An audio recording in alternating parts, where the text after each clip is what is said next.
And here we are. Just me, just the guest.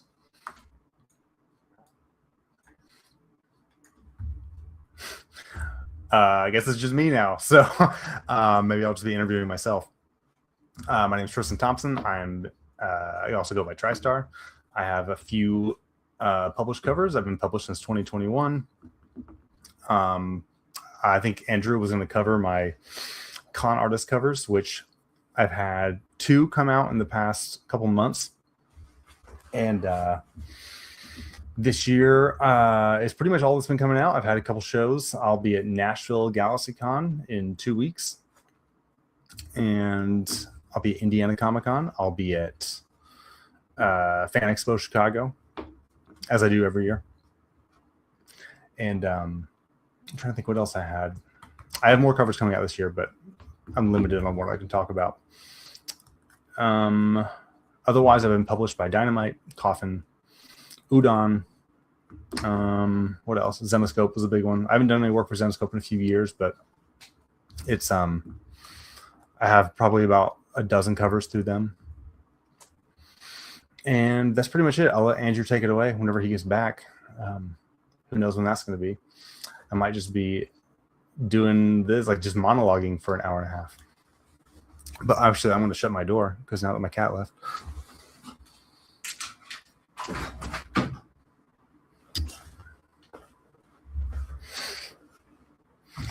Actually working on this this little sketch card. It's called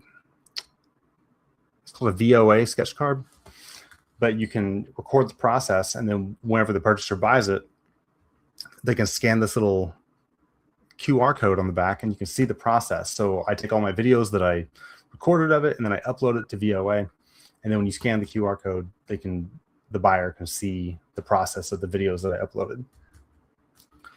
So I'll be working on that in the meantime until Andrew gets his Wi-Fi fixed. Otherwise, I don't really know any abilities to entertain you besides just drawing. So that's what we're going to be doing. Hopefully you're listening to music or something, because I don't have anything to present you with.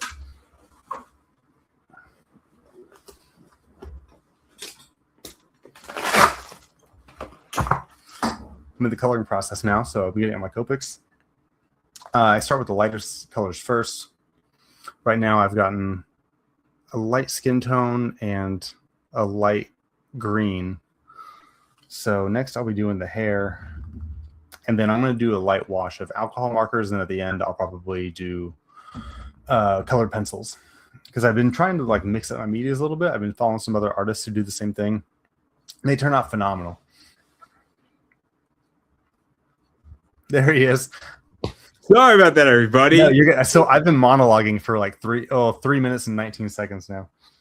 So anyway, welcome to my show, everybody. My name is Andrew Davis. You're watching Conversations in Pop Culture, and we are back to the basics. And I do want to introduce my sponsor really quickly, Pocket Jack Comics, but books like Palace of the Golden Princess and White Lily. And you can find the books at pocketjackcomics.com. But enough about that, because I have with me Tristan Thompson, not the basketball player, the comic cover artist, the graphic designer. You know, you've done a lot of other stuff. I don't know what you were monologuing about, but hopefully, pretty much like just introducing myself. So I told him where I've been published, the covers that have come out this year, and I have more stuff coming out that I can't really talk about. But yeah, con artists have been my biggest releases so far this year.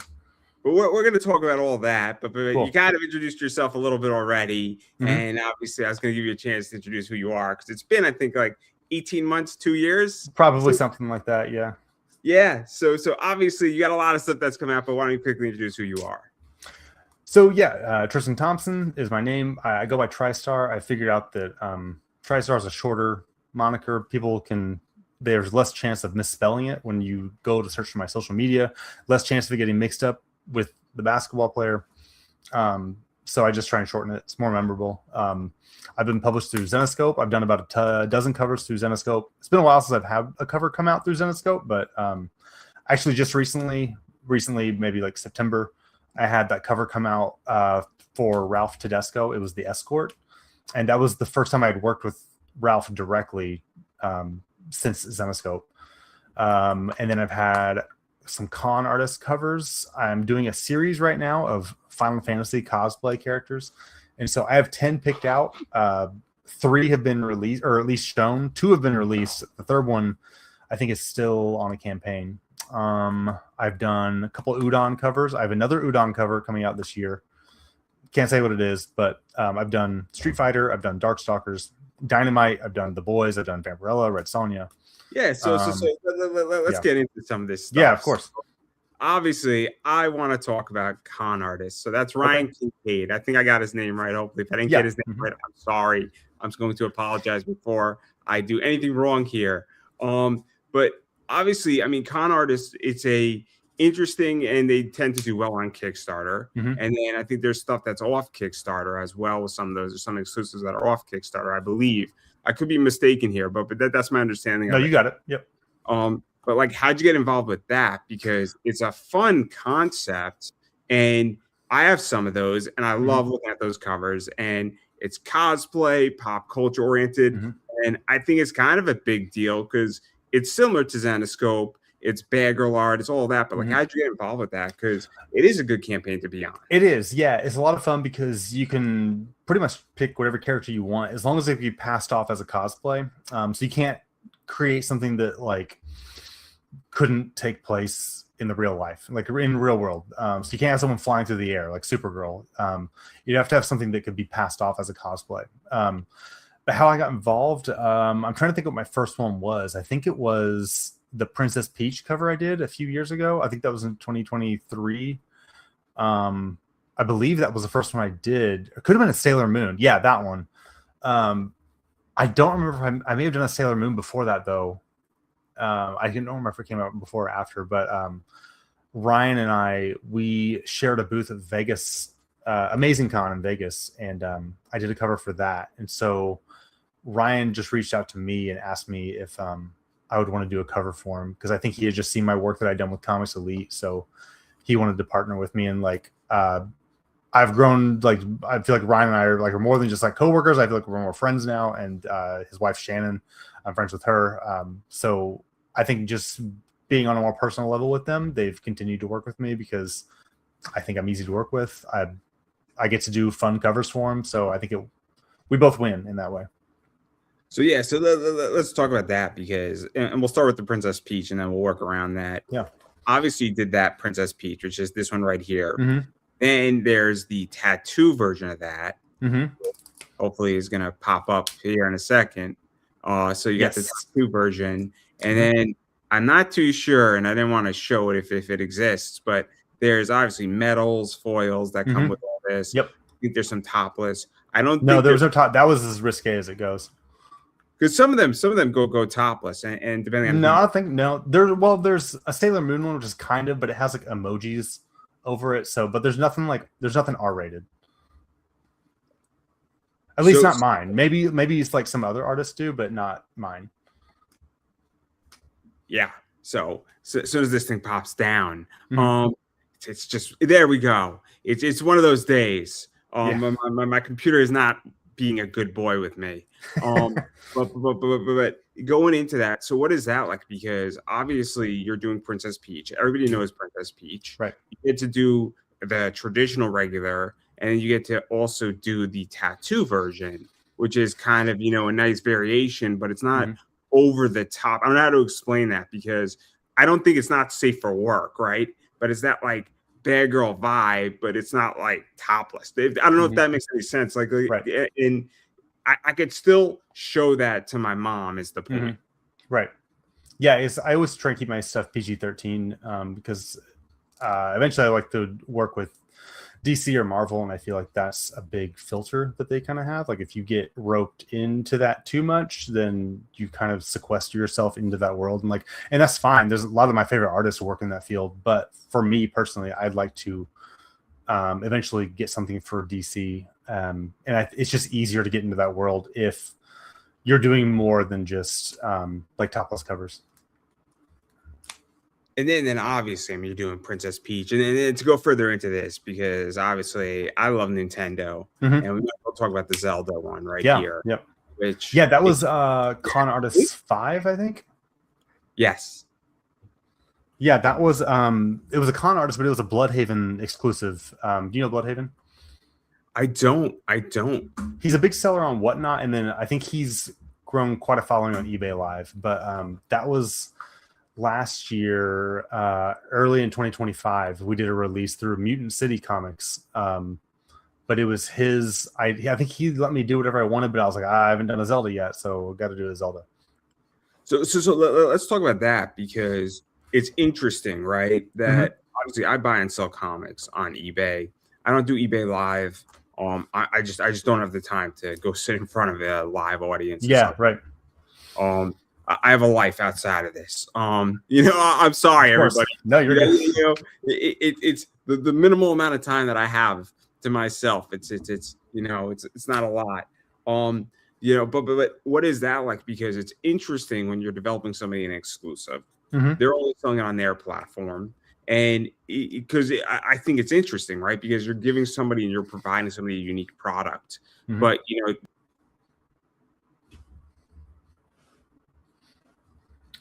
do we lose him again?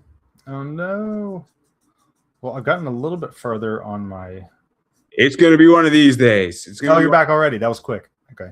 Yeah. So what I was saying is that, when you're developing somebody a unique product for themselves, like it's fascinating, right? But you also have carte blanche. So what is that like? Because it's kind of cool when it's your book and it's an exclusive for somebody else, and that it's not going to be in Kickstarter because it does have an element of, I guess, being more special. I don't know how to.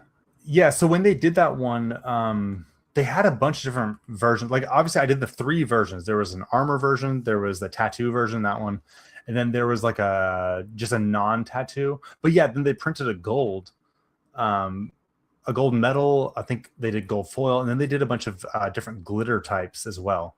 So I only had to do 3 pieces of art, but then they released it, or they printed it on a bunch of different cover styles. I think they all turned out great. Like me personally, I always like just the regular the virgin cover, like paper, because that just shows off the colors the best. The metal is also really nice because you can do remarks on it, and the remarks always turn out really good because the paint doesn't soak into the metal. It just sits on top, so the paint just looks solid. So it was nice because they could invest as much as they wanted separately into printing so many covers. And so that was a positive of that one. And you could only get it through Mutant City. It was Mutant City Bloodhaven exclusive. So that one, like, it went quick. I think I was up there for 2 days, like a Friday and a Saturday. And I don't know how many books I signed, but it was a lot of books. And I'm pretty sure we went through probably 90% of them, like sold 90% of the run that over those days. So let's talk about that a little bit, because you mentioned a few things that are kind of cool, right? So obviously when somebody is doing a variant and they're having their own exclusive, you kind of said they can invest as much money as they want. So they could do all those crazy things on it and all those upgrades. Or they could do a gold medal or a gold foil or a gold, I don't know what we call it, but you could do medals, you could do gold foils, you could do different variations of this, you could do numbered positions, and you could have 10 different SKUs, and really the ceiling is the limit.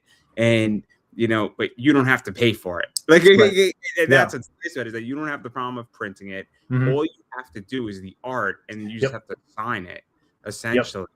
And like, because it must be nice to be like, this is all created, I just did the art, I got paid, I get to sign it, but I get to now see my artwork on such a cool level and so many different variations of some cool shit, for lack of a better word here, right?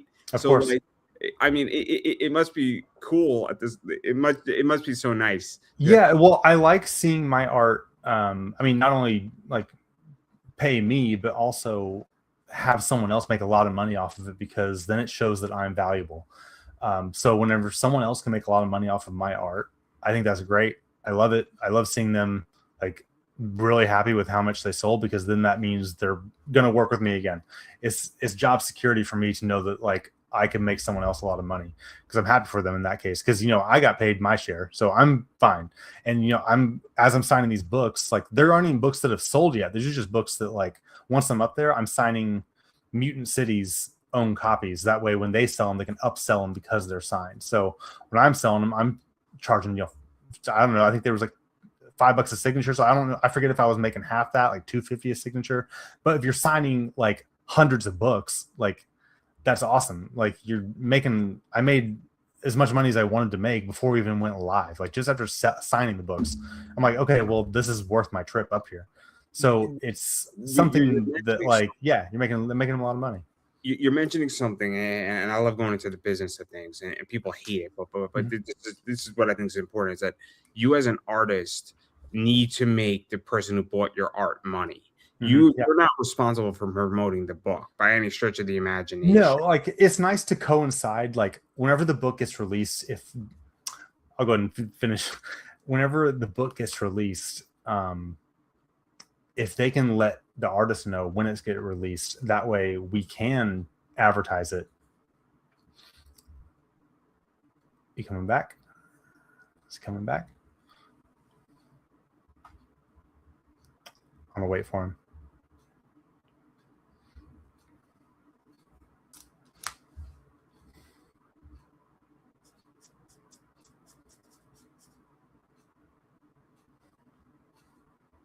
I'm gonna wait for him because he has questions. That way I can finish what I'm saying.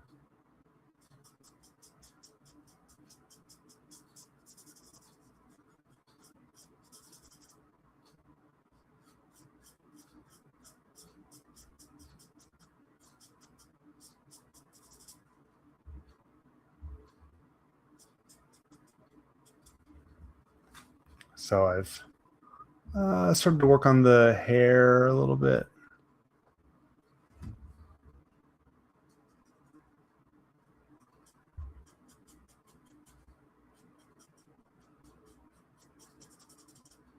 I don't know what is going up with his internet. I'll be in touch with my internet service provider.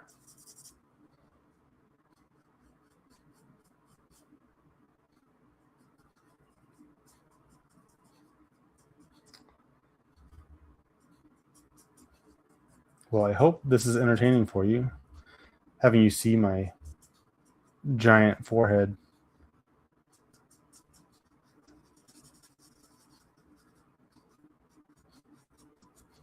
Can't be that bad. Let's see if there's any comments. Live viewer comment. Okay, well, I guess there's no comments, so there's no reason to panic.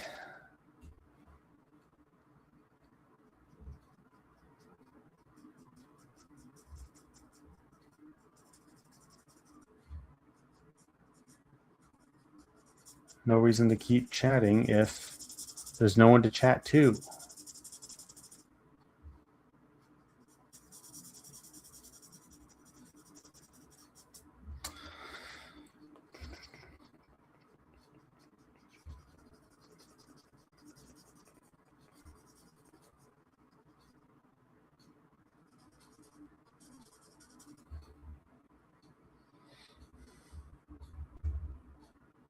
Now he's not even in here. Well, just a solo guest.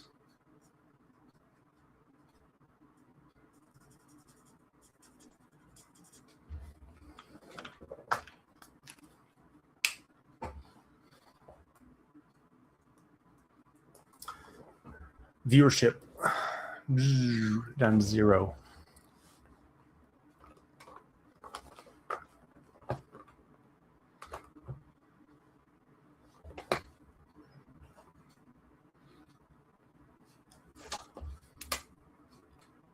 See if he even tries to come back. Did he abandon me? Is there anyone? Is he going to come in? I'm just live by myself.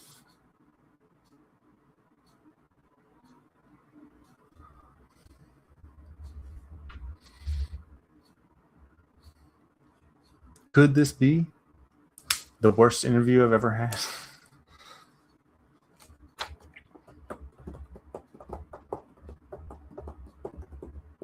I think I've been alone probably more than I've been asked questions.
Hopefully, I'm back. Oh, there you are. I don't know. It's not my friend today. It's just not my friend today. I'm sorry, everybody who's No, you're watching. good. But as I was asking, Yeah.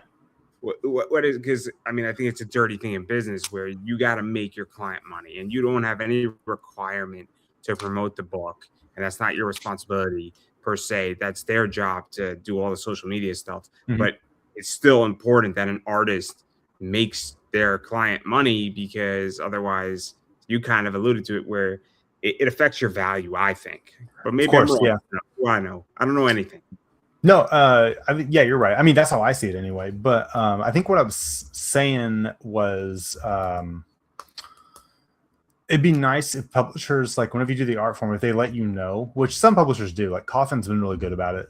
They let you know when the Kickstarter is going to go live or when to promote it. They'll send you an email like, hey, promote it in 2 days. Like, we're going to go live this day. And like that, I really appreciate that, because like the escort, I completely missed that. I didn't know when it went live. And then I was on the live sale with someone, and one of the viewers was like, hey, I got your cover for the escort. And I was like, I didn't know that was even out. Like, I would have put something out there. I would have like released the cover.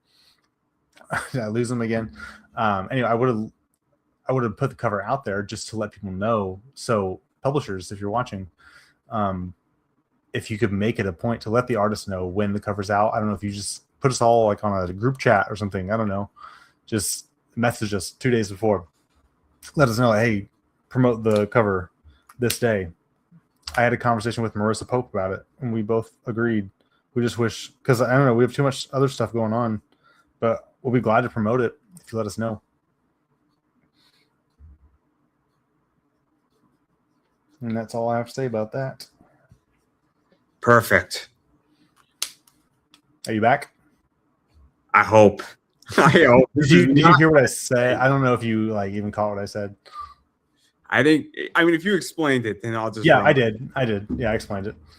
That works for me. That's usually what happens when you get cut off. I just finish my sentence, and then I don't want to say too much because I think you might have questions about some things I said. So I want to keep the good information for you. Anyway, I want to show some more of these off, because obviously you mentioned Final Fantasy, so this is one of them that's out there. So I like Final Fantasy. What's your favorite one? So I'm weird, right? I played one on the mobile app on my iPhone when I was wow. I've never even played the first one. I've seen it play, but it didn't look interesting, so I never played it. I mean, it is what it is. And then Final Fantasy VII. I enjoy Final Fantasy VII because just because I just replayed the remake of that, but I had to wait a year because I'm not in the cool crack because I have an Xbox, so I had to wait a year. So I'm sorry, I had to wait a year. But I enjoyed the remake of it because I didn't play Final Fantasy VII when it first came out. You didn't play the original? No. I had a GameCube. It's like I'm a Nintendo kid. So like it just wasn't there. But like Final Fantasy VII was great. I loved Advent Children, and then I love Kingdom Hearts, which has Final Fantasy aspects in it. Yep. And it's, I wouldn't say it's not a Final Fantasy game. It's more of a Disney game, but I love Kingdom Hearts. It's Final Fantasy adjacent. Yeah, because I mean Square Enix is involved, but then we have this in there, which is the other one, and then we also have, I think, something like this in there that may or may not be part of that. Yep, yeah, it is. That's from Final Fantasy IX. Her name is Beatrix. So, but that's on the Kickstarter, right? So I think that's kosher. I mean, that one's. I don't know if that one's available on the Kickstarter anymore, because we got that one at Planet Comic Con just a couple months ago. So I don't know if they're also letting people buy it through the Kickstarter now, but I know the Cindy, that one was the most recent one. So I don't know if that Kickstarter is still going. Yeah, no, because I don't know all the Kickstarters. As soon as this thing drops, I know soon. So I'm sorry, everybody. It's being difficult. My computer, it's going to drop and then it's going to not drop. But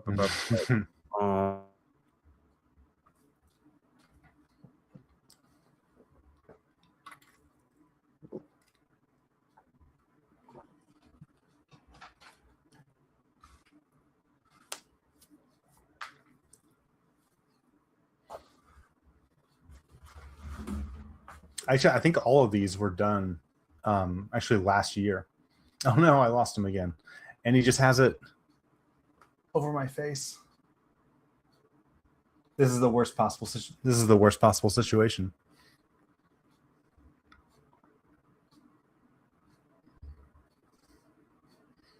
I guess I didn't think it would get worse, and it actually did. It's kind of funny if you think about it.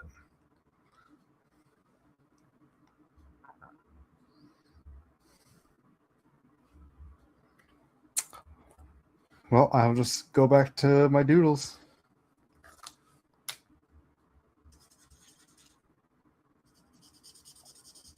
Man, if anyone's actually watching this, thanks. But you can probably go do something. Oh, there you are. I was actually put behind the image, and I was like, if you're still watching this, like, I didn't have anything to say. So basically, my question is that, like, what is it like to do all this Final Fantasy stuff? Because Final Fantasy is big. People love Final Fantasy, and you have like 10 of them coming out, and 3 of them are out. And what is that like? Because it's kind of cool to join stuff you want. Yeah, it is. So Shannon actually, she messaged me. I guess it was it was about a year ago. She was like, "Hey, do you want to do a series of either Street Fighter covers or Final Fantasy?" I was like, "Well, Final Fantasy, because I'm a bigger Final Fantasy fan, but I also have actual Street Fighter covers through Udon, and I don't want to like get those mixed up with the actual published covers." So, and there's no Final Fantasy comic out there, so like let's do that because that doesn't exist. Where Street Fighter actually does exist, like you can buy those comics. So, I grew up playing Final Fantasy, so I was a big fan of it. So I was excited to kind of revisit a lot of those stories from the games that I played, years and years ago, and just kind of get back into that world, like, listen to the music as I draw. So, it was, I don't know, it's fun. And I had a list of like probably 20 characters. I'm like, I can't do 20. That takes so long. So I had to like whittle it down, and I gave Shannon my list of 10. Like, here's 10. Like, that's more than enough. And I was like, is this okay? And she's like, I don't know any of these characters, so whatever you choose is fine. I'm like, all right, whatever. So I think she was just trusting me that I would pick ones that would sell, or ones that people would appreciate. So obviously, I mean, they're coming out on Kickstarter, and then some came out on Kickstarter. And so what is that like? Because obviously people want cool stuff, and how's the reception been? Because 3 of them are out, and how has that been? Because I think people are starved for cool content, and obviously, I mean, it's con artists. I think is what most of this stuff is, and it fits kind of. But what is that like? Because so I haven't really been involved in the Kickstarters themselves, but I know at conventions when I have them, it's cool seeing the people that come up and appreciate it, because then I can actually have a conversation with these people about like the first time they play that game, or like what that story means to them. So like the Beatrix one I had, that came out at Planet about almost 2 months ago, and the people that recognized it, it's not as popular as that one's not as popular as like a Tifa or an Aerith. But when people do see it, they're like, "Oh my gosh! Like I haven't seen any art of Beatrix. Like that's awesome." So it's cool to connect with those people on a more niche character, something that is not seen a lot. And that's what I wanted to do. I wanted to mix in like some niche characters with stuff you haven't either not seen, or it's been a long time since you've seen it. And then of course, like do the heavy hitters like Tifa and Aerith probably later in the series. No, and then obviously, I mean, it fits perfectly, and then the whole set, and that's the other thing that's cool is that when you have all 10 of them, I mean, if somebody has all 10 of them, I mean, it's a nice little set. Right? Yeah, well, I think what's going to happen is like I'm going to release an Aerith or a Tifa, and they're going to be like, "Oh, I didn't know this is part of a series. Like, what else have you done?" And like, "Oh, now I got to get my hands on number 3." I'm like, "Well, number 3 sold out. You should have caught on before, No, it makes sense. And then obviously, I mean, there's some other stuff that obviously con artists you've done. But then since you mentioned Street Fighter and Udon, I mean, I want to talk about that because you've done the Cammy stuff, and I think we spoke about that before. And I have those covers. And I don't know if I had done the Cammy since we last talked. I guess we have, but yeah, I did the Cammy almost 2 years ago, and then I had a Darkstalkers last summer. And then obviously there's some other stuff. So here's the Darkstalker stuff. As soon as it pops up, because apparently my laptop is being difficult with me. It's gonna pop up eventually, hopefully. Oh, you're good. But yeah. So, because that's through, I think, what is it, Skull Sapphire Comics? Sapphire Skull, yeah, Sapphire Skull Comics. There But we go. now he's working with Sean under Comics Elite, so I'm not sure what the future of his company is going to be because he's doing stuff for Sean now. So I don't know. I don't know what the future of his stuff is going to be, but I'm hoping I can still work with Udon. Like maybe I'll just if Sapphire Skull can't do it, then I'm going to reach out to them directly and be like, hey, like here's my covers I've done for you in the past. I want to do something else because I love working for Udon. I love the characters, love how colorful and exaggerated they are. So what is that like? Because again, it's an exclusive. It's Mhm. Udon, it's Yep. Darkstalkers, and obviously it has a following. And getting to work on that, I mean, it's a cool property to work on and be a Hmm. part of, and having your portfolio. I guess. I mean, I don't want to say you're spoiled, but to a degree, it Hmm. is being spoiled when you get to work on licensed properties and draw covers and have your artwork out on those. Because how many people in comics really get to do that? I'm not sure. Maybe I am spoiled because I don't realize like the amount of artists that don't get to do that stuff. But yeah, like now that I have those under my belt, like it makes me more valuable. So even if I do a commission for someone, they're going to see that I've done Street Fighter or Udon in the past, and so I love being handed a Street Fighter or a Capcom blank. It's like, hey, can you draw a Chun Li or can you draw a Jury? Like I love that because those are the kind of characters I like to draw. So when people see that I'm associated with that, it just feeds into me even more. And then obviously you're just getting to dark draw. I mean, Well, right, yeah, you're getting to draw a Darkstalker. I mean, yeah, yeah, it's pretty cool, right? And then yeah, exactly. again, it's an exclusive and it's for somebody's store, their web Hmm. store, whatever it is. And that's the other thing too that I think also is that it's not just that it's cover C, right? And then it gets Hmm. lost in the shuffle. I mean, there's some exclusivity to it, but you've done other work for them too. I think you've done this one right here, which is Sabrina. As soon as it pops up, Yeah, yeah. as soon as it pops up, it'll pop up eventually. I promise. Hopefully, eventually it will pop up. I think. But anyway, how'd you do that? Because I think you did some Sabrina Archie So stuff. yeah, the Sabrina for Archie that was done last summer. I think I want to say last summer, last fall. Yeah, there we go. And then right before it was like around December, we released the Christmas version. Yep. And I was actually going to release the Christmas version from whenever I went to Clan McDonald for I'd go up there every year around December, like usually right before Christmas, to do a sale. And I had it all set up. I was like, oh, sweet. There was limited to 50. And I think I had I had like 25 of my own copies and got them delivered that day there. And then I showed up at Clan McDonald and I got the sickest I'd ever been. Like I don't think I've ever been that sick before in my life. I did this Friday sale and I felt okay Friday. And then I woke up Saturday. I'm like, I could barely stand up. I've never felt so bad. So I got to the store though, and I was like, I immediately just needed to lay down. I signed one comic that day and it took like all my effort just to sign a comic. I met one person. I'm like, I can't even shake your hand because I'm going to get you sick. But I couldn't do the day. Like I've never had to cancel anything from how sick I was. So I went back to the hotel, slept the whole day, and then I woke up on Sunday, slept all of Sunday. I was supposed to go home on Sunday, but then I was like, I can't drive. So Monday, I'm sorry, I'm getting off on a tangent. Oh, no, please. That's fine. Monday, I was like, I can't stay in a hotel again because I'm spending like $150 a night, and that's like all the money I had made Friday was gone from a hotel, and then like I'm also spending it in my own money. So this is a net negative for me, just like being in a hotel in Chicago.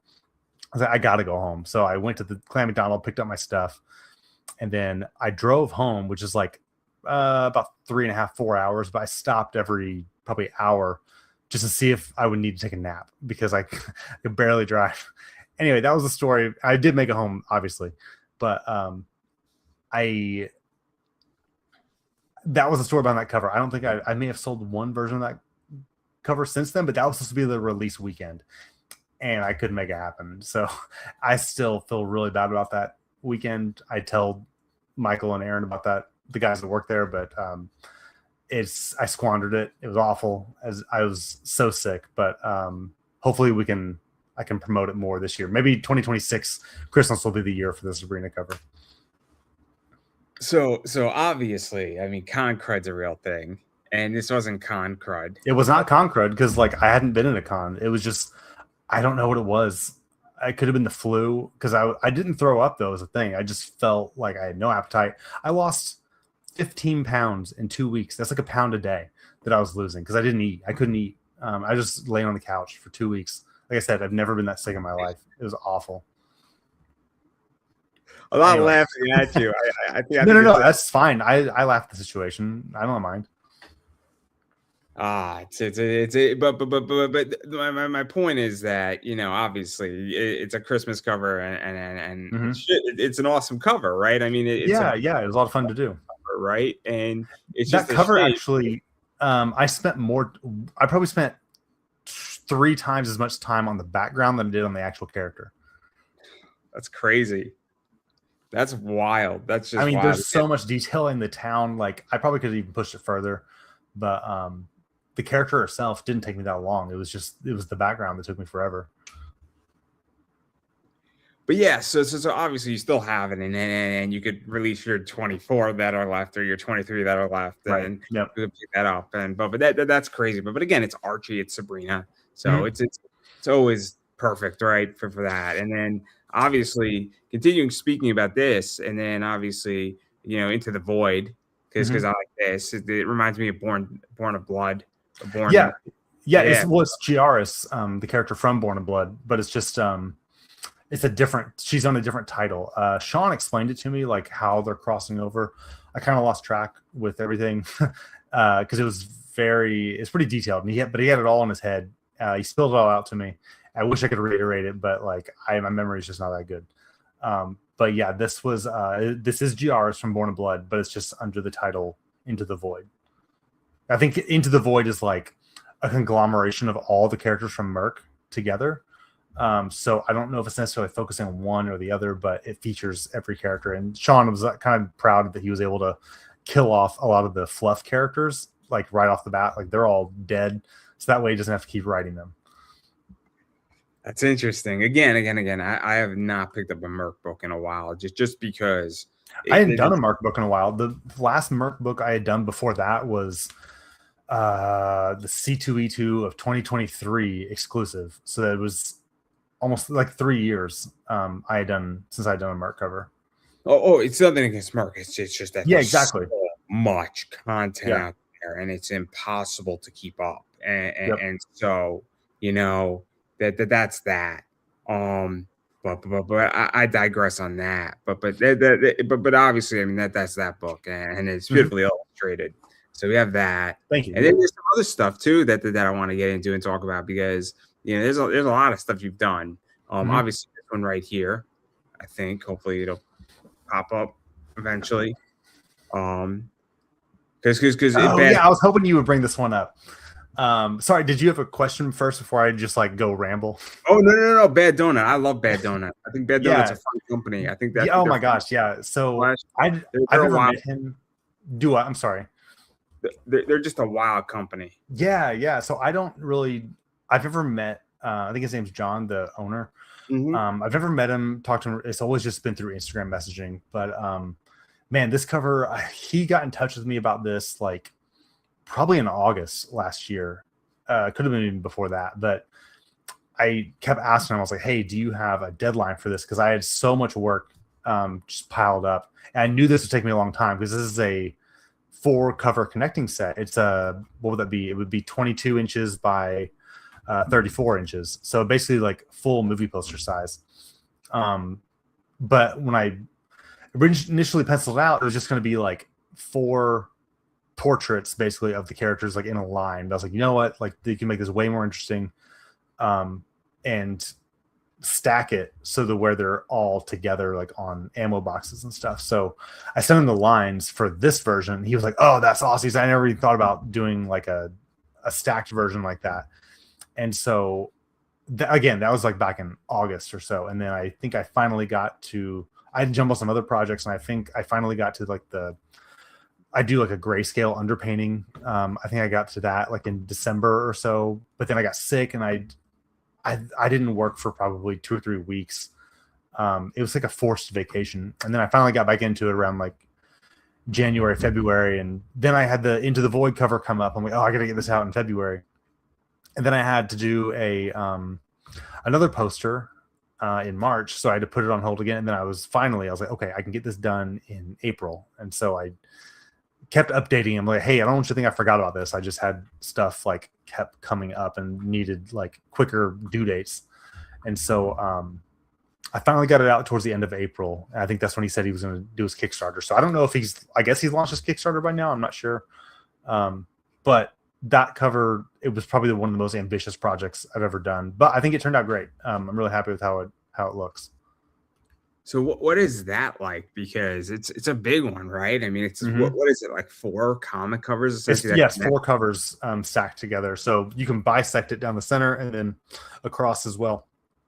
But yeah, it was a matter of like just drawing it all at once. I didn't really focus on one at a time. I think when I colored it, I kind of did, but when I was drawing it, I'm drawing it like the entire thing together. I'm not just drawing one cover at a time. I'm drawing the entire thing, and then that way at the end, it's one piece, but it's also 4 different pieces. No, because it's a crazy concept. It's a crazy concept. It is absolutely. So crazy concept. That is my point. But again, they're a crazy company, and I mean, it must be cool though that you now can do something like that, because connecting covers are fascinating. I would love to get the print version of that. Like I said, I don't know if his Kickstarter is live or if he's launched it yet, but I would love to get my own copies of that, because I would love to see. I mean, I guess I could always print a poster myself, but I don't want to like do it without. I mean, it's his cover. Like I don't want to reproduce it without his permission, but I would love to get a poster of it to put like at a booth, or something. It would take up a lot of space, but it would look really cool. So that's interesting, right? Because I mean, like, because when we get into art, right? Because there's comic covers and there's prints of books, right? So like this as a print would be sick, right? Not even as but like just as a print would be cool, or a poster, or even like a roll of poster, or like an 11x17, because there is a position where 4 comics and you got to take it out to see the whole picture. While it's cool in a comic format, you don't really get to see it the same way. Unless there was like a way to, if you had all 4 comics and then display them next to each other, like in a mat, maybe like some kind of frame. And then that way you would get the full size, or not even the full size, because the full size would be, 22 by 34. And so 4 comics together, I forget what the measurement of a comic book is, but essentially probably like half of that.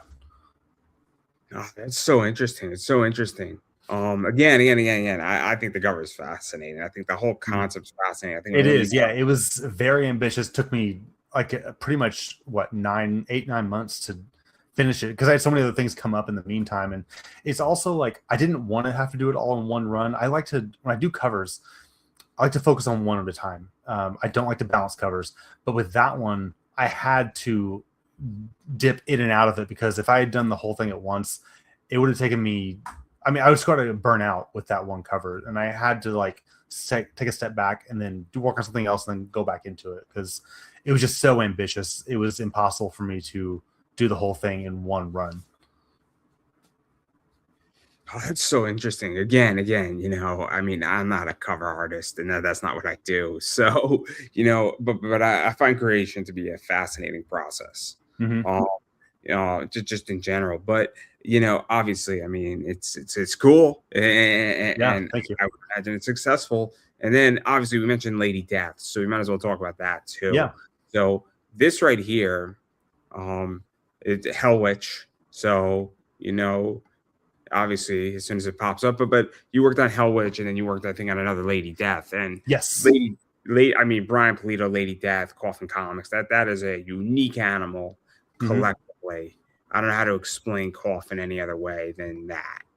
It was, again, a ton of fun working with Brian. I didn't actually work with Brian. It was through the editor, but Brian was the person that approached me at a convention and asked me if I wanted to do work for them, which was an awesome, like, did I tell you the story about how I met Brian? Oh, well, he left. All right. Well, whoever's watching, I'll tell you the story about how I met Brian.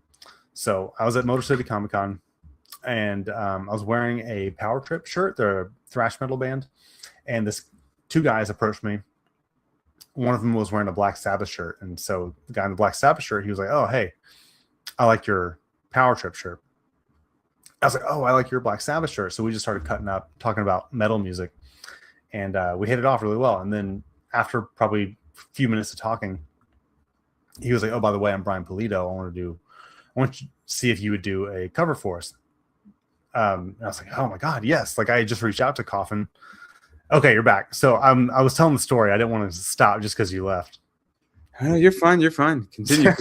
So, but anyway, Brian asked me to do a cover for him, and I was like, "Yeah, that'd be great." I had reached out to them to see if I could do a cover, but I got a bounce back email, automated, saying like, "Hey, we're not looking for any artist submissions at this time." But then Brian asked me personally to do it, so I reached out to him, and then we got 3 covers set up.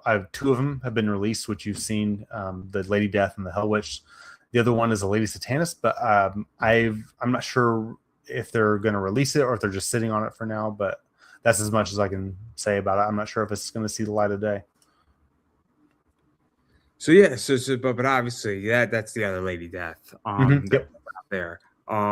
And so I mean, but like again, we go back to this whole thing where obviously Brian Polito, Coffin Comics, they hire a lot of people to do a lot of cover work. People like Keith Garvey have been there, Sen Kumanaki's been there, E-Bass I think has done work. Yeah.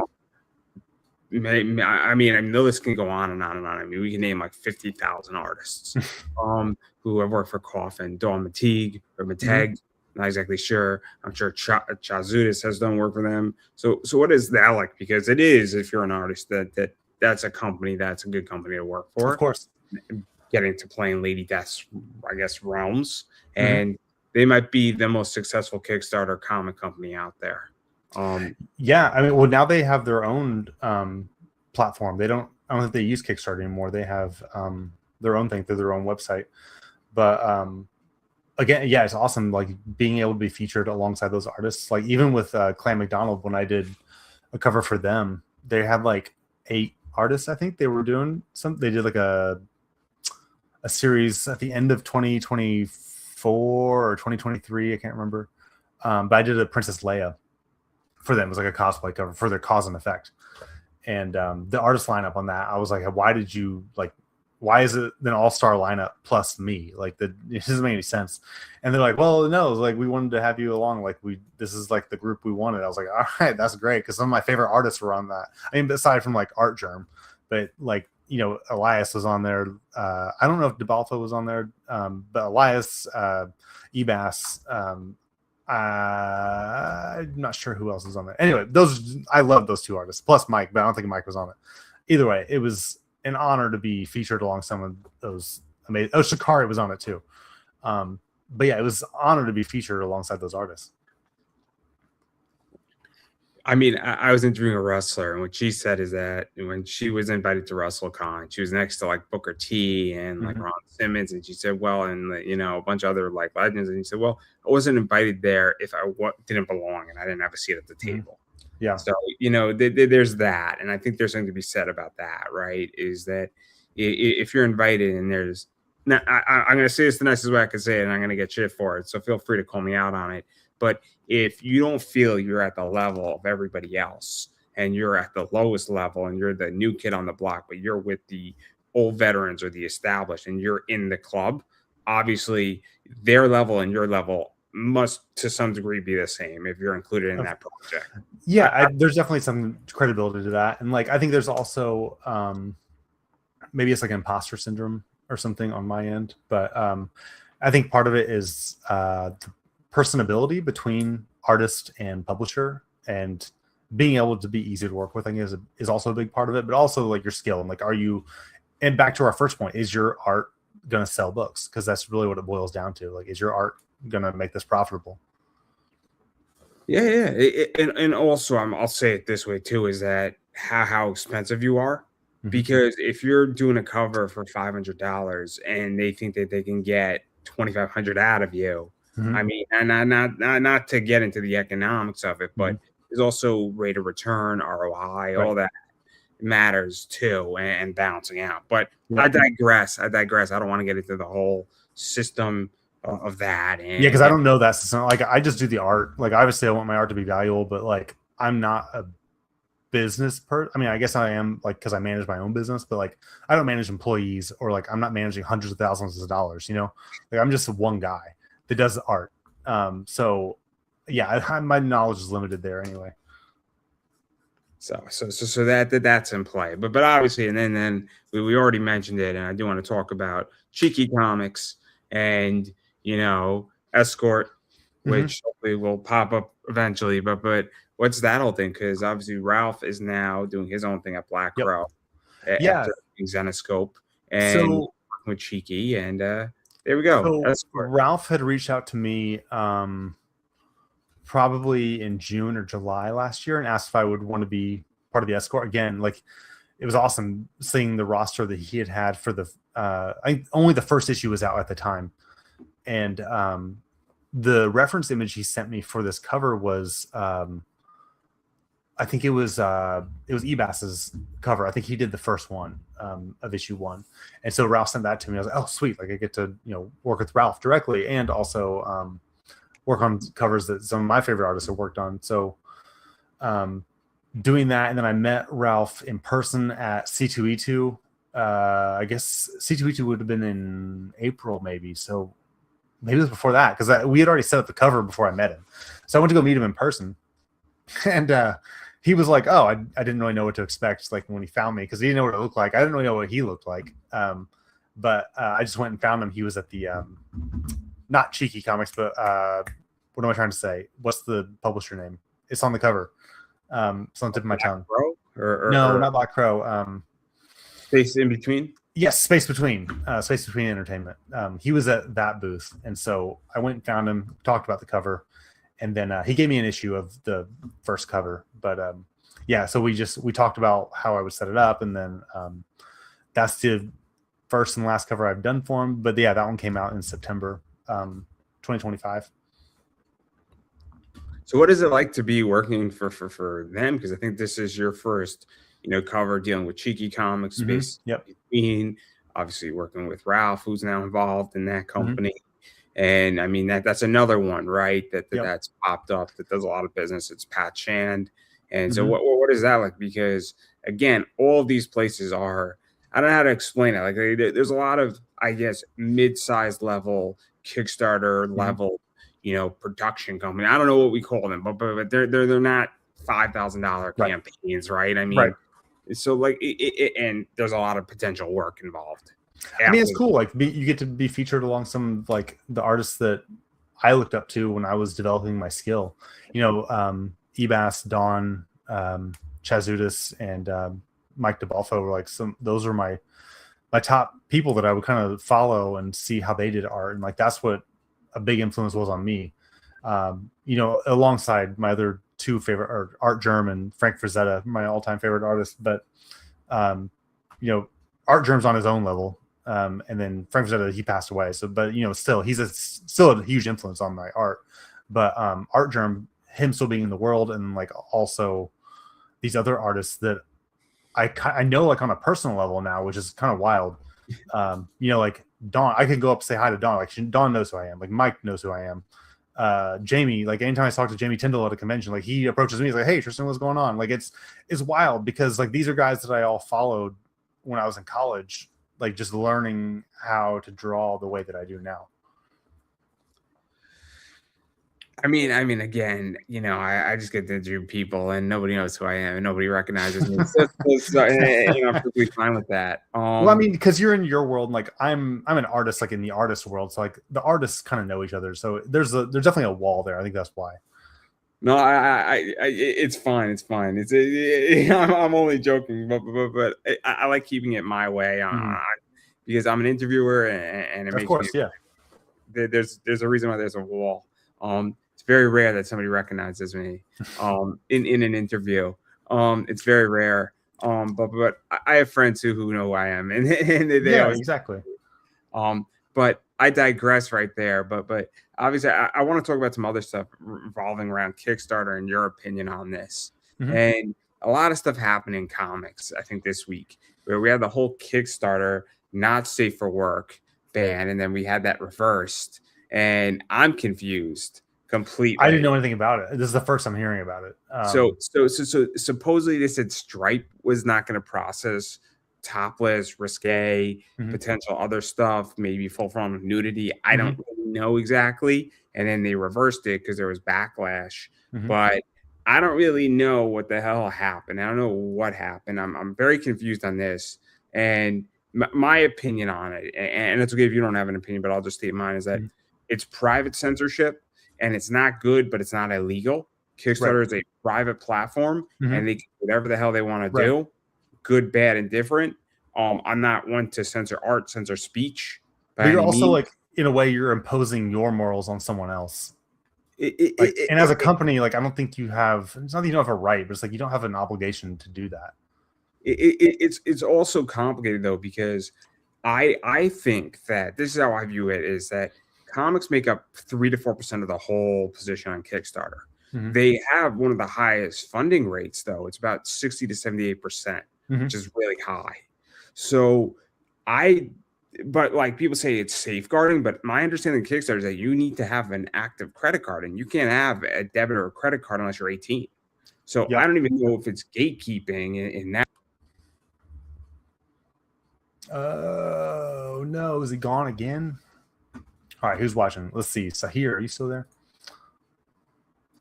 Chat with you. Oh, I can't even chat because I'm not logged in. Sahir18, you said, "Good evening, fellas. Good evening. How are you, man? Thanks for joining the stream. I don't even know if you're still there, but thanks for hanging out." This has been happening where he kind of just leaves me on my own. I'm still working on this little card, this little rogue card. If you join me on Thursday, I'll be in another interview where we'll be finishing these out. We'll be auctioning them off. And so I don't know if you were here earlier, but they have a little QR code on the back, and you can actually scan that and you can watch the recording of me drawing these, which I thought was really cool. I thought about doing that with my own art, like recording the process and then generating a QR code that leads you to maybe a Dropbox folder. Is he back? Is he back?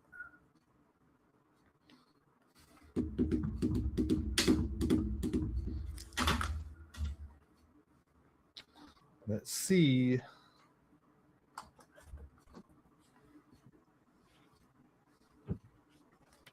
There you are.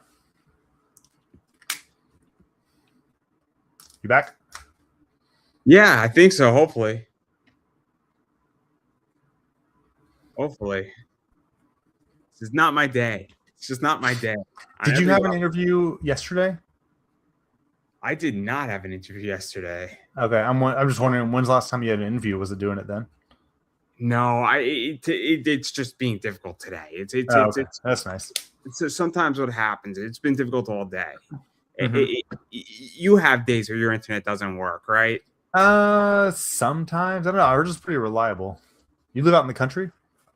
No, I live in a nice little city, and I live in an urban area. I just think that it's just being difficult. It's just one of those days where it's just not working. I'm sorry to hear that. It happens. It happens. Yeah. It's been difficult all day. But anyway, what I'm asking essentially is that, like, I'm just curious what you think, because my viewpoint is that they're a private company and they can do whatever the hell they want to do, but I don't think it's good. And I think it's an overreaction. But I will say this: I wish Kickstarter would have a filter that eliminates that, because I think that would be awesome. Just and not even just on a economic payment processing position, just so that I could search for certain things faster. Yeah. No, I would agree with that. Like, if there was an ability on Kickstarter's end to just filter out like anything not safe for work, and then that way, when you're, say, if you're creating a campaign and it's going to have topless coverage, you can just mark it not safe for work. That way, it can just be filtered out, and that way you could also only filter that in. Like, oh, I only want not safe for work. You left me again. You could only look for not safe for work. And so I think filtering it would be better than having a payment processor agreeing not to like process any payments. Because then you're kind of just imposing your morals on someone else. I'm like, not really about that. Like, just let people, like, if nothing's illegal being done, like, unless you're like selling stuff on like the black market, unless you're doing actually illicit activities, there's no reason to limit where your product can be used. I mean, I guess you can, like, you have a right to, but it's like, don't though. I don't know. That's my view. It probably depends on the situation too. I'm here. So yeah. So what were you saying? I was basically saying, like, as on Kickstarter's end, if you could filter out not safe for work stuff, that'd be great. Because then if you're creating a campaign, you could market not safe for work, and then you could either filter it out as a customer, or you could like only search not safe for work if that's really what you want. Like, oh, I'm only looking for not safe for work, so filter that in, and then it'd be easy. Like, then, I mean, on Stripe's end, like, you shouldn't have to worry about things like that. Like, just let it be done. Like, you're not doing anything illegal, so like you don't have an obligation to stop it from happening. You're not like I don't know, you're not selling roosters for cockfighting. You're not selling like your organs on the black market. Like, just again, you know what I mean? Like, then you can stop your payments from being processed. So I don't know. It's kind of crazy because Stripe could still not process your payment. And then it becomes a disaster. And this is where I think and again, I've said it and I put it really well. I said, nobody gets hurt by, jumping off so you don't get hurt on a roller coaster by jumping off of it while it's still in motion, right? So if you wait till the roller coaster stops, you're going to be fine. And everybody on Kickstarter, I think, like, my position is that I think we all got to wait to see how this plays out. But also, like, it's not Stripe's business to like impose their morals on people, like, because you're just you're a company. I don't feel like you're not the parent of me. Like, you're just a company. Like, just, you should let your thing be. And like, let's say if they stop their stuff from being used for any kind of like comics like that, I would hope another company gets founded on like, okay, well, we're only going to process not safe for work things, and then they skyrocket in popularity because they actually do let their stuff get used. Yeah, I don't know. I was just curious what you think, because I think I just agree with you. Like, the Stripe, like, yeah, you can do it as a private company. You have the right, but like, it's just don't though. Like why? Why do you feel like you have to impose your morals on someone else? I was just curious because, again, I am coming in as a consumer and as somebody who buys stuff, and my viewpoint is very, very different than everybody else's. I don't know. I feel like a lot of people would agree with you. Again, I come from a different angle, so that's why I have my viewpoint. But I mean, I'm not gonna go figure out how to solve all these problems. But anyway, I want to talk cons with you too, because I haven't been to a con in almost 6 years. Oh, and like, I think the entire time I've known you, you've never been to a convention. I used to go, but I haven't been to a Comic-Con in almost 6 years. Right. Yeah. And I don't miss it. I have a viewpoint on it where they're so fucking expensive. They are. It's ridiculous. I don't know ticket prices because I'm not on that end. I've never been to a convention, like, just as a guy. I'm always there as the artist, and like, it's kind of ridiculous what people will spend or what they make them spend, but also like the cons still sell out. So I think the organizers are still going to like keep the prices high. If people are willing to pay them, they're going to try and profit as much as they can. Because I mean, I look at some of these ticket prices and it's like $120 for like a day pass, and I'm just like, yeah, it's ridiculous. Is that for like New York Comic Con or C2? Is that for like the high end stuff? I've seen so there was a Comic-Con / pop culture con, and it's like $35 a ticket, and then everything, like a voice actor signature, is like $60, and the signatures are very expensive, which I've also said, like, you don't have to get anything signed. You could just go up and talk to someone. Like, that's free. You can just wait in line and talk to someone. You don't have to get anything signed. You could just go up there and like shake their hand and be like, hey, I loved you in this, or I loved you in that. So getting stuff signed, like, that does cost money. But if you also just want to meet the person, that doesn't cost anything besides the ticket price, I guess. but like I've looked at it, I'm just like Yeah. No, I don't blame you. I don't blame you. I can't afford it, and it kills me. And so Yeah. I completely just it is what it is. But yeah, I was just curious because if they're selling out and you're selling out merch, I mean, but like I'm just like yeah, like after a while, I'm just like my bank account is hurting. Yeah. And No, I agree. I feel the burn is my point. Yeah, But and I'm just not as knowledgeable about what the ticket prices are. I know it's more than what I would want to spend, but I'm spending my booth fee, and I know certain conventions are more than others, and that kind of gets tiring. But because once I spend money on a booth, like now I got to make that money back to make this trip even worth it. Like not even make it back, but like I got my gas to pay for. If I'm staying at a hotel or an Airbnb, I got to make that money back. Also my time, like if I just break even, I think I told you this before. If I just break even at the end of a weekend, all I've done is just lost product. I've just lost comics that I can't get more of. And so it's honestly easier if someone were to just break into my house, steal my stuff, and then at least that way I don't lose any time. Because if I'm at a convention, I'm there the whole weekend stuck behind a booth. And then my whole weekend's gone. But if I could get there and I have to make sure I sell enough to make my time worth it. I caught the back end, but Yeah. Well, I was saying like if you just if you only are at a convention and you break even, all I've done in that situation, I've just lost product. Because if I've broken even, I have the money back, but now I have less comics. I can't get more comics.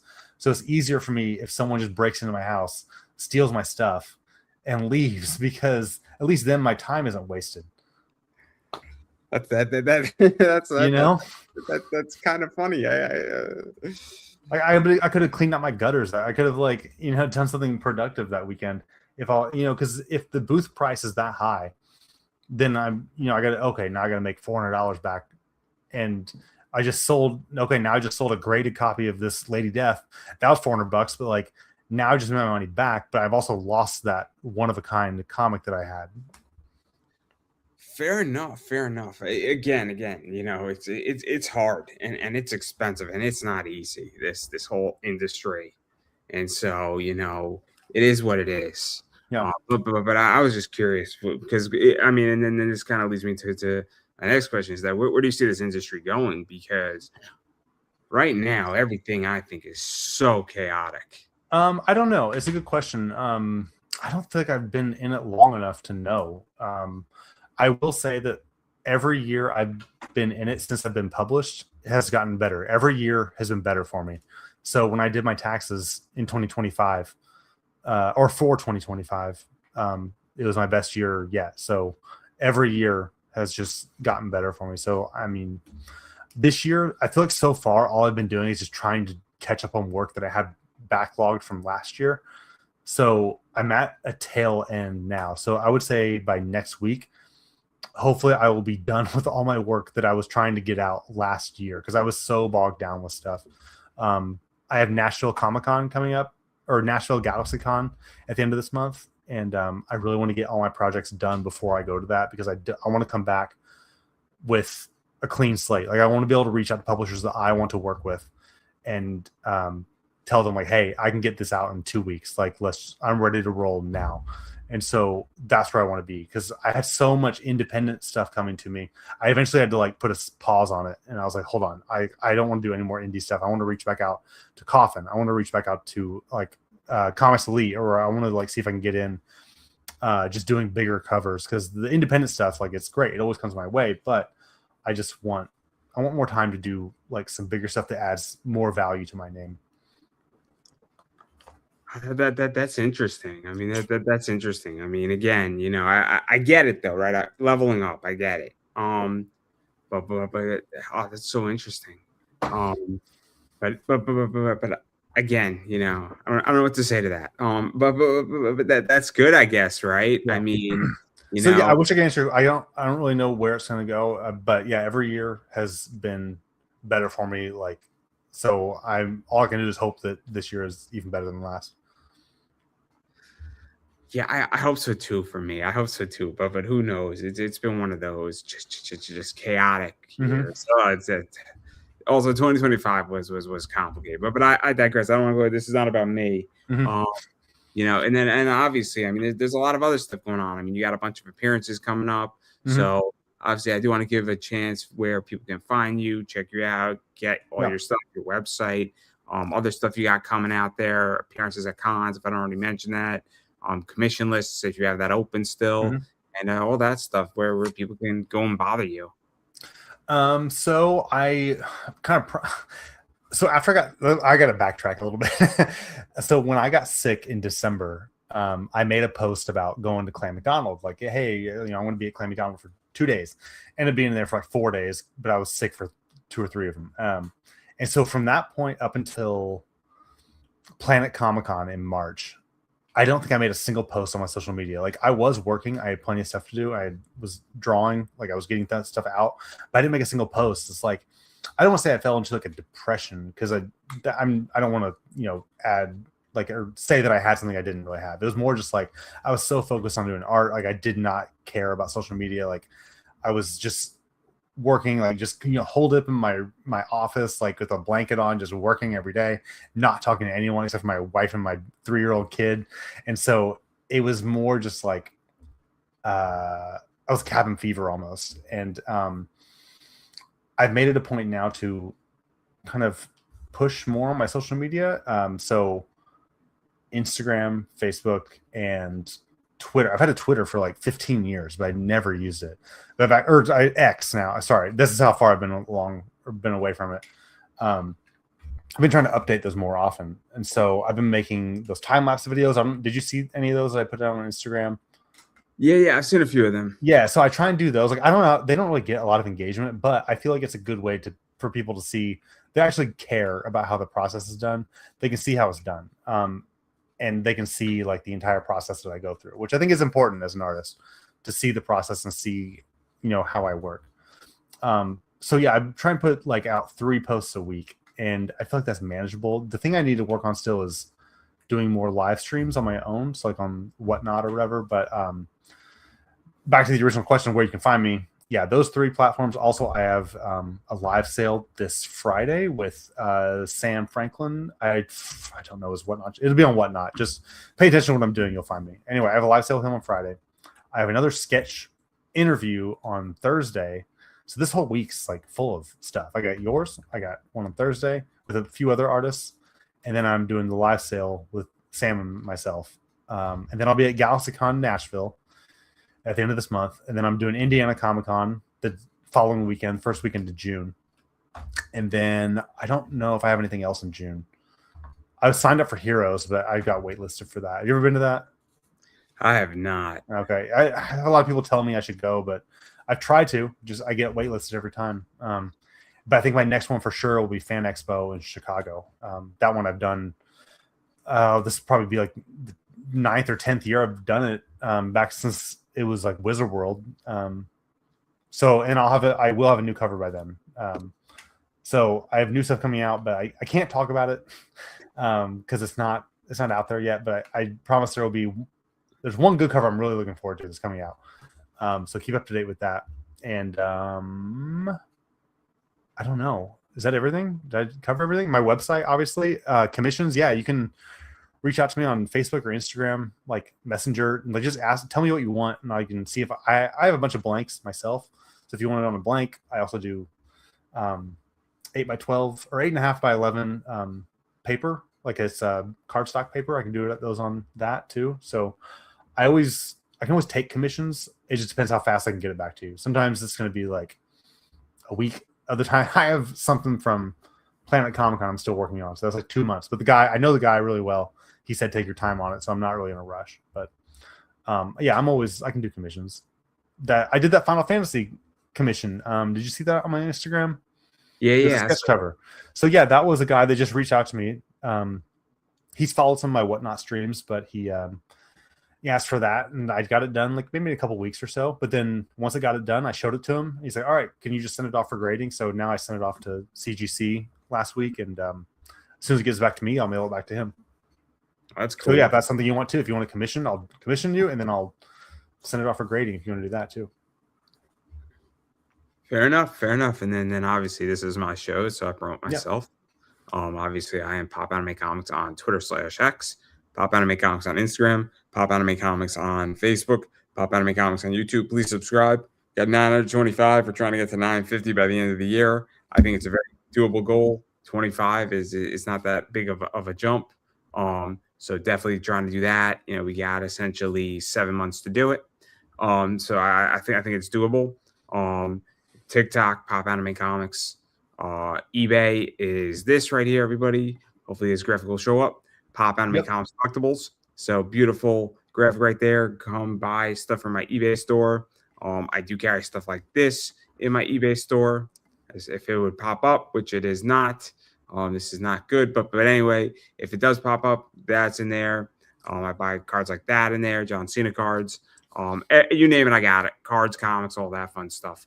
A lot of cool stuff. So, you know, that's pretty much my whole thing right there. And I've been saying it for a long time. Go to my eBay store, Pop Anime Comics Collectibles. It's linked down below. Or just type in Pop Anime Comics, you'll find me.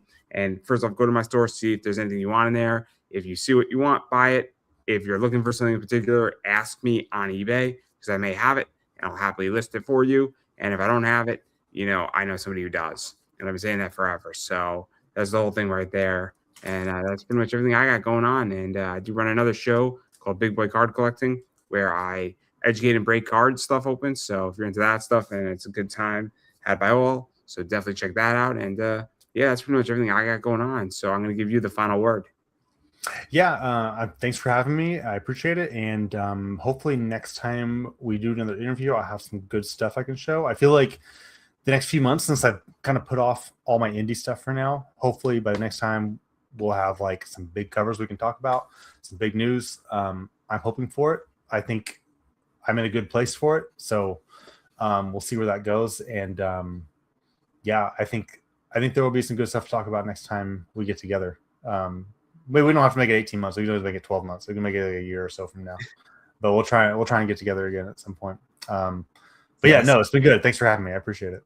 Anytime, everybody. And that is a wrap.